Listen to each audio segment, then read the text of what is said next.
Iran पर Israel के परमाणु ठिकानों पर हुए हमलों के एक दिन पहले इस्लामी राष्ट्र ने दावा किया था कि उसके साथ इजराइल के सारे गोपनीय परमाणु दस्तावेज लग गए हैं। अब इजराइल की खैर नहीं, तो इस वजह से अचानक ईरान के खिलाफ इजराइल और अमेरिका की घेराबंदी पहले तेज हुई और फिर उस पर दनादन हमले किए गए।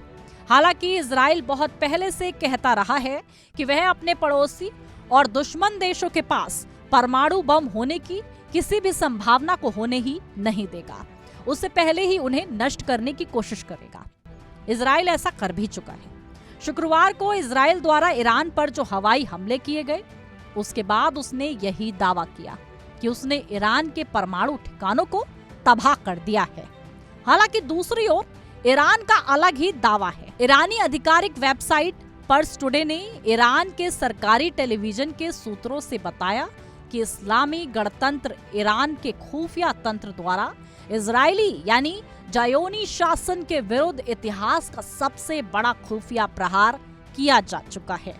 इससे इजराइल तिलमिला गया। इराक संघ सामरिक अध्ययन केंद्र के निदेशक महमूद अल हाशमी के अनुसार जब से ईरान ने घोषणा की है कि उसकी खुफिया सेवाओं ने इजराइल के बारे में अत्यधिक संवेदनशील स्मारक दस्तावेजों और सूचनाओं को एक विशाल भंडार सफलतापूर्वक प्राप्त कर, जिसमें शासन की परमाणु योजनाओं से संबंधित हजारों फाइलें भी शामिल हैं। ईरान का दावा तो ये भी है कि अब इजराइल ऐसी स्थिति में है जहां से उसके निकलने या आगे बढ़ने का कोई रास्ता नहीं है।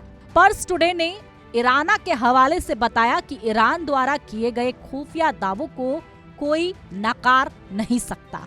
इजराइल ने पहले भी कई बार स्वीकार किया है कि उसकी खुफिया एजेंसियों ने ईरान के लिए जासूसी करने वाले लोगों को गिरफ्तार किया। यहाँ तक कि दोनों पक्षों के बीच तनाव के चरम के दौरान भी 1979 में इस्लामी क्रांति के बाद ईरान ने लगातार इस क्षेत्र में इजराइल को कैंसर के ट्यूमर के रूप में बताया है। ईरान का दावा है कि उसके पास इजराइल के डिमोना परमाणु रिएक्टर के बारे में सटीक खुफिया जानकारी है।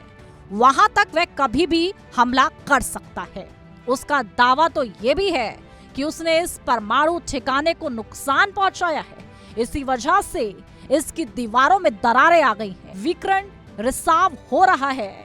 ईरान का दावा है कि उसने इजराइल के परमाणु ठिकानों की जानकारी बहुत पहले ही हासिल कर ली थी, लेकिन घोषणा अब इसलिए कर रहा है क्योंकि अगर इजराइल उस पर हमला करने की हिम्मत करता है तो सभी विकल्प खुले हैं। आत्मरक्षा का अधिकार बरकरार है। वैसे दुनिया भर की मीडिया और तथ्यों की जांच ये कहती है कि ईरान के दावों को साबित करने वाले कोई स्पष्ट प्रमाण नहीं है। इजराइल के गुप्त परमाणु दस्तावेज सीधे तौर पर ईरान के हाथ लगे हों।